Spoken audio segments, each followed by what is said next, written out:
Thanks, Connie. Welcome to the here in Queally's for a chat about your music and yourself and where you come from. Thanks and they were two Pádraig slides, weren't they? They were, yeah, they were. I don't have names from them. I had the recording from Pádraig. He just played them. Yeah. There was no introduction. There was no. He never said what they were or where they came from or anything, but he just played them. So we're here in Queally's in the bar, which is a fantastic place for music over the years. You know, it's finished as a bar for over 20 years. But and Tom and Baby were a great host and hostess over the years. So you have good memories of this house? Yeah, I know him very well. Yeah. And I think you probably played in all three parts of the. Oh, I did. Between the kitchen and the bar. That's right, yeah. Yeah, it was a great spot. Yeah. So listen, thanks for coming in, and you've been at the classes earlier on, and you've been teaching for many years here in. I have been teaching for I don't know how many years, going back to must be the 80s sometime or something like that, I'd say. And now you've graduated on to being a senior. Yeah, this year, the first year. Yeah. I got into the. What does that involve now compared to just doing a class? Well, it involves about maybe 5, 6 or 7 fiddle players, and all the different classes comes in for about half an hour each, and we play tunes from them and talk about our music and where we got it and yourself. You swap stories. Much the same as what we're doing here now. Yeah. Well, yeah, exactly. So they come to you and you can stay in the one room. We stay in the one room. We don't move at all. Yeah. Oh, that's okay. That's very handy moving around. So just let's go back in time a bit to. Where you started playing music and first of all, who were your early influence? Was it in the family or were there local fiddle players? It was, there was no fiddle players in the family. There was no fiddle players that I knew of at the time that I started playing fiddle. And my parents got a fiddle for me at home. I was about 12 years. And I started away from there and I had no teacher. I had a teacher then later. I was sent into Macroom just to learn how to read music and do all the necessary things, and beyond that, that's all the teaching I got. So why did they get you a fiddle at 12? Were you interested? I was interested in the fiddle, yeah. For some reason, I don't know why. Yeah.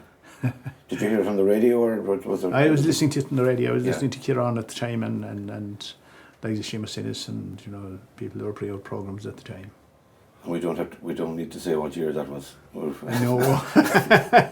It's a while back. No, it is a long time. So as a teenager, you obviously late 60s, I suppose. Yeah, as a teenager, you kind of developed your interests after more or less, yeah. And were you, on the basis you were listening to radio, so it was music from all over, or were you picking up the local style in terms of Sliabh Luachra music? I wasn't picking up any style. I was picking it up from the radio, I suppose. Anything that was worth listening to on the radio, I was listening to the programs that were going out at the time.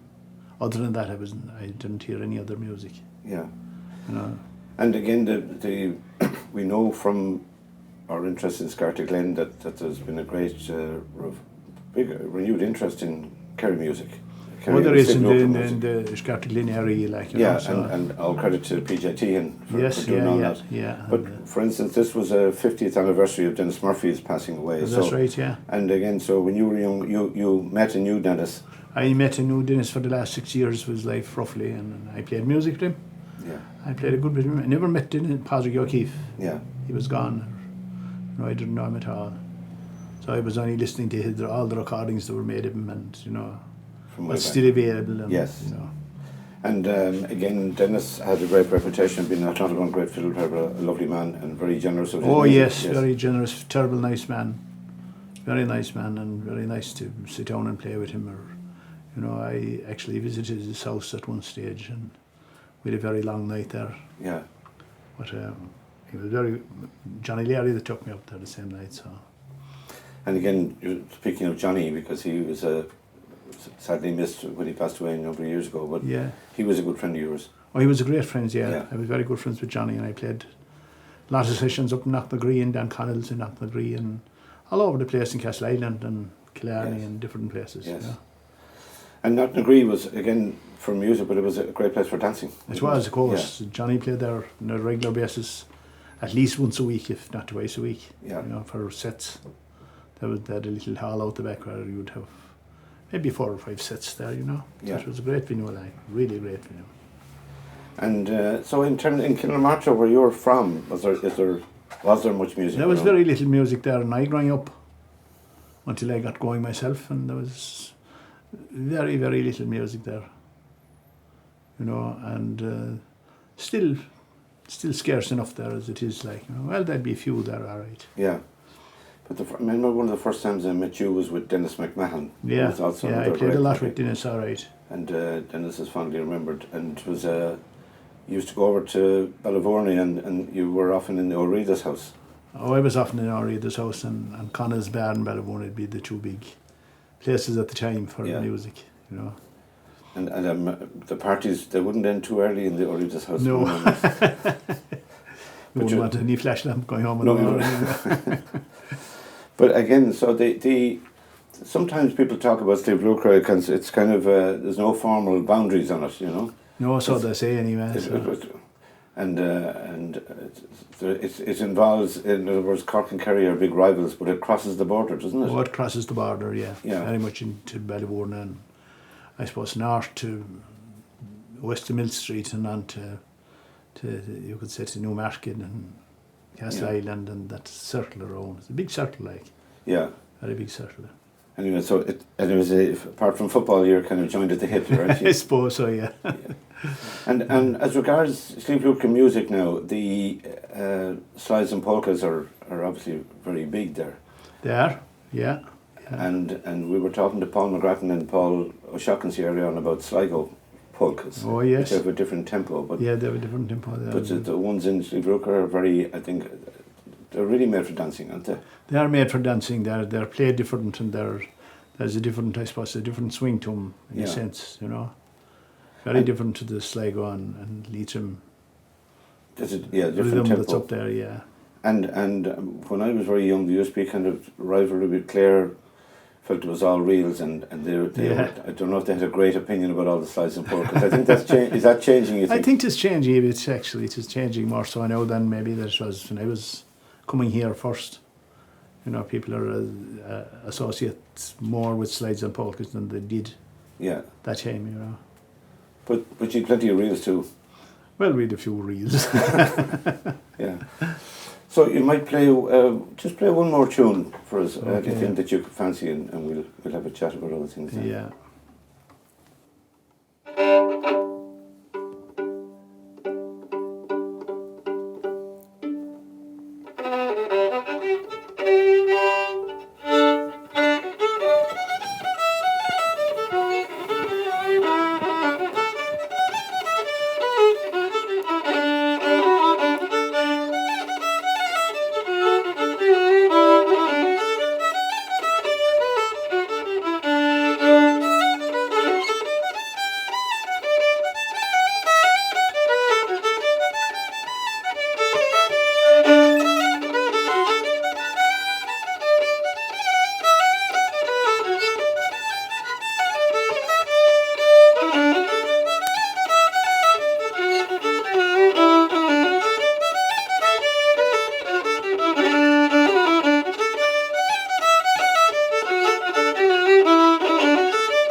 lovely, Connie. The second one is the Frost, and the first one isn't that familiar. No, I Is that was that myself. Is that one of your own? And that lead me. I was exactly because I was just saying that you've composed tunes, and I've heard them circulate and been called out. Yeah. You enjoy making up tunes? I don't do it much anymore. No. I haven't done it for a while now. But I suppose from talking to people who make up tunes, sometimes these things just come into your head at the time, and you have to. Exactly, if you don't write them down, you'll forget them. Whatever. Oh, gone, yeah. Yeah. Because I think on your CD that's out a few years ago again, I think there was a few in that as well. I think. Yeah, you had put out in that as well. And again, because obviously, the late Charlie Lennon, God be good to him, and was a prolific. Like, he used to write a lot of tunes, and a lot of them went into circulation as well. Yeah, that's right. Yeah. And so obviously the quality varies a lot from depending. We don't need to start naming names. No. There's another. Again, from Sliabh Luachra, a man that you would have known well, and Paddy Cronin and Johnny Cronin. I did. I knew Paddy very well. I didn't know Paddy. I met Johnny a few times. All right, I met him in the year the time that he came home to get married in Johnny, Ireland, in Killarney. In Killarney, yes. But Paddy used to come and go much more from Boston. Oh yeah, Paddy could come a couple of times a year, like when he was in his go, like Yeah. Paddy was a great musician, really great musician. A great knowledge of the tunes that he played and where they came from, and he was a mine of information, Yeah, he was, and he'd as you say, he had an awful lot of knowledge, and he was obviously a big figure in Boston when he was living there. Oh, he was, that's right. And I remember, by the time there was Seamus Connolly talking about Paddy, and he'd get him to play with eventually, and then he'd get chatting, and he couldn't stop playing it. Then you couldn't stop it. Playing. Your own family are playing, which is great. Your daughter Anya. Yeah, Anya plays. And her husband Francis. And the three kids. Yeah, they're playing. They're all playing. Nisha's playing an accordion. Elin is playing a fiddle, and Even Bóithrín is playing concertina. Yeah. So it's the tradition is to hanging on there, it is working there. Right. And I mean, they're learning tunes from their Anya and Francis, but likewise. Oh, they're going to classes. They're going to classes as well here. Yeah. Yeah. Oh, yeah. Yeah. And do you do you get an opportunity when they've been grown up to play with them? Would they be playing with you? Yeah. Whenever they call down, they bring all the instruments with them, and they fill up the house with them for a couple of hours.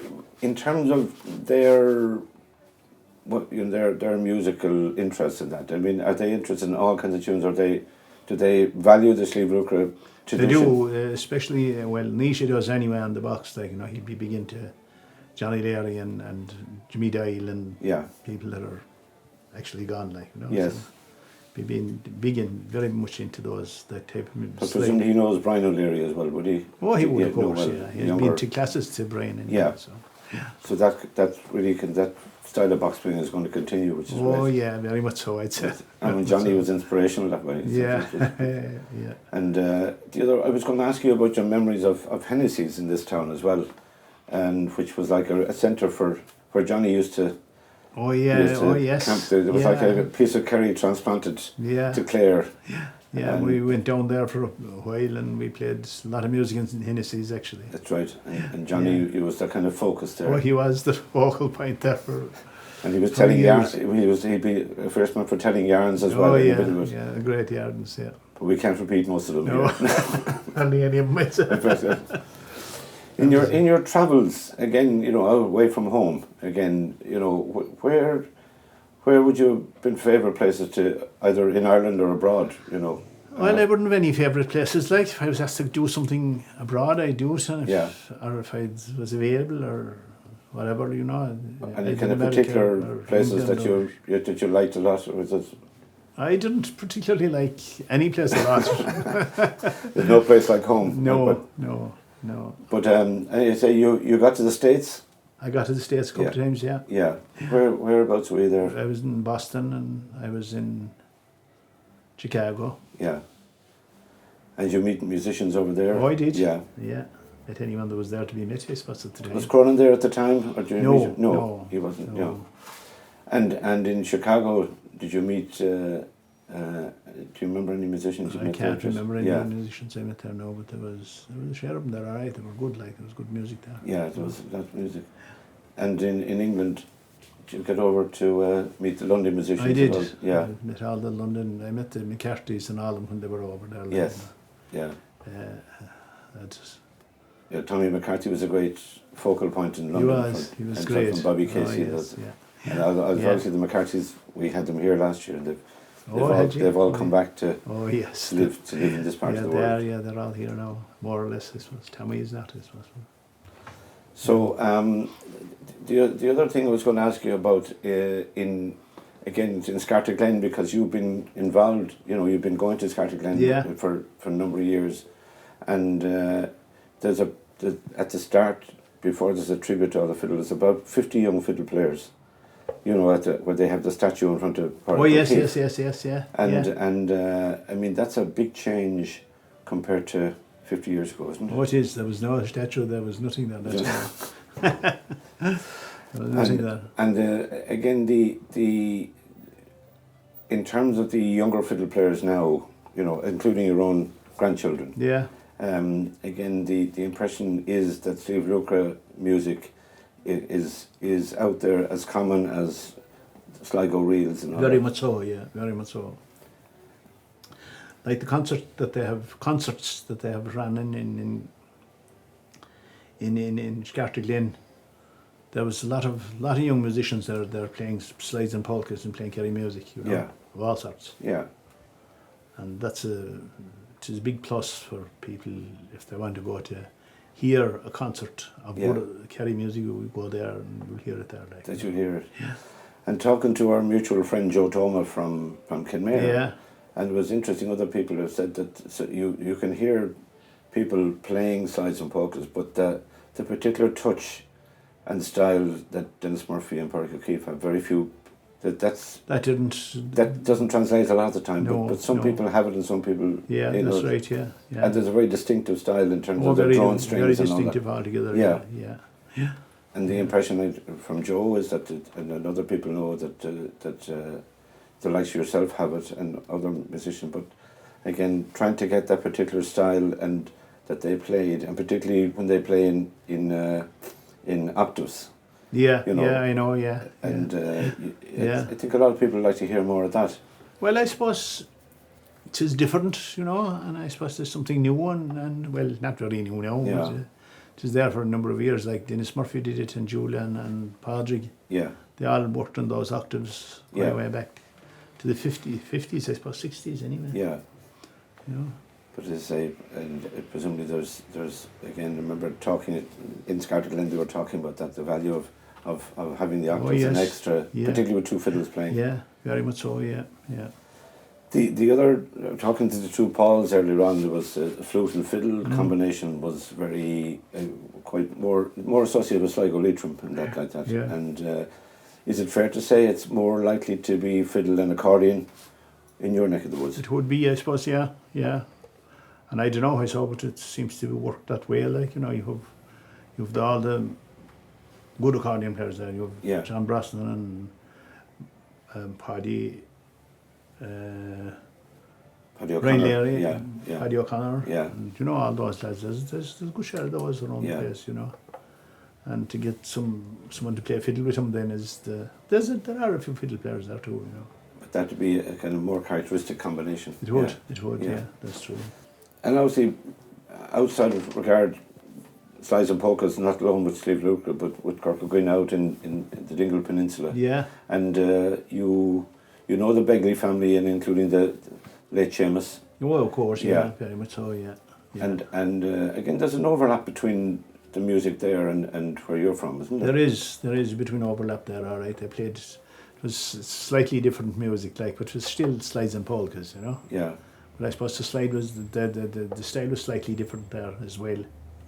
Their own particular style back there in Cork or around that area. I won't ask you which is better.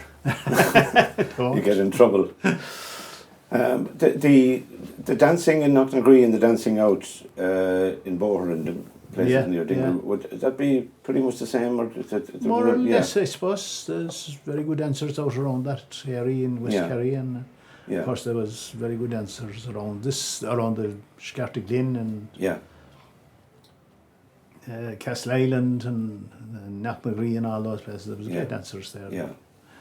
And do you like playing for dancers? Not really, no. I don't play much for dancers. Because musicians have mixed feelings about that. Depending on, I suppose you can always say it depends on who's dancing and where. Exactly, I suppose so. Yeah, a bit of spirit and what's involved, you know. Yeah. The other thing I was going to ask you about Sliabh Luachra, and that was quite associated with Denis and Pádraig O'Keefe, was the tradition of going back to Onrua and the slow airs. Yeah. Which are very distinctive from that area. That's right. And again, when you were growing up, were you exposed to those much? No, not really. No, not much at all. But I heard Denis playing them, and I learned a few of them, and learned a few of them from Johnny, and from all the lads that played them around, and Julia, of course, played. Julia played them. Yeah. And they did a great job on them. Oh yeah, absolutely. Yeah. Because it's quite different in terms of Sligo Leitrim fiddles, or even in Clare and it is, you had a very distinctive air playing. Yeah. In all the way up to West Ireland, like, you know. It's different. So again, we've been talking about the past and the present, the future. What's your opinion? I mean, obviously this week is a great meeting. It's a time for meeting old friends and new friends. And right. In terms of fiddle playing, particularly Sliabh Luachra fiddle playing, I mean, do you think it's in a healthy state? Oh, I think it is very healthy in this town anyway at the moment for this week. And probably indefinitely, I think that it is the festival of the year, you know, that draws the crowds and draws the people, and it is the music that's the focal point here for the week of the first week in July normally. Yeah. And I suppose you'd agree that you're meeting people from everywhere in the one place, and from 3 or 4 different countries as well. Yeah. And I've heard people in the state, other places where people with no Irish connection playing slides and polkas. Oh yes, I suppose so. Yeah. I've a quick question for you. You taught in UCC for I used to teach there. You still teach there? Yeah. And how do you find it? I find it great. Found it very good, and it was very, as far as I was concerned, I was very pleased with what I worked at there and what I was instructed to do there, and it worked great for me, and I think it worked good for the college, I think. How many years have you been teaching there for? About 1983, I think, 82 or 3, I think. That's a long time. Who introduced that? Well, it was Miall O'Sullivan got me in there originally. A lot of them gone through the place since. But, how did that come about? He just rang me and asked me, say, would I do it, like, simple as that. Originally, and you were farming. You was farming flat out at the time. I told him that I wouldn't do it first. Like, I told him, Jesus, no, I couldn't go that far up the line at all. But he said, come in for one day anyway, and we'll see how it goes. So that's what I did. Great. So I'm the rest is history. The rest is history. You still enjoy teaching? Yeah, I don't mind it. Is there anything else you want to say that you didn't? Me? Yeah. No. We covered. I think we covered most things, don't we? Great. Oh, okay.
Thanks, Connie. Okay, thanks very much.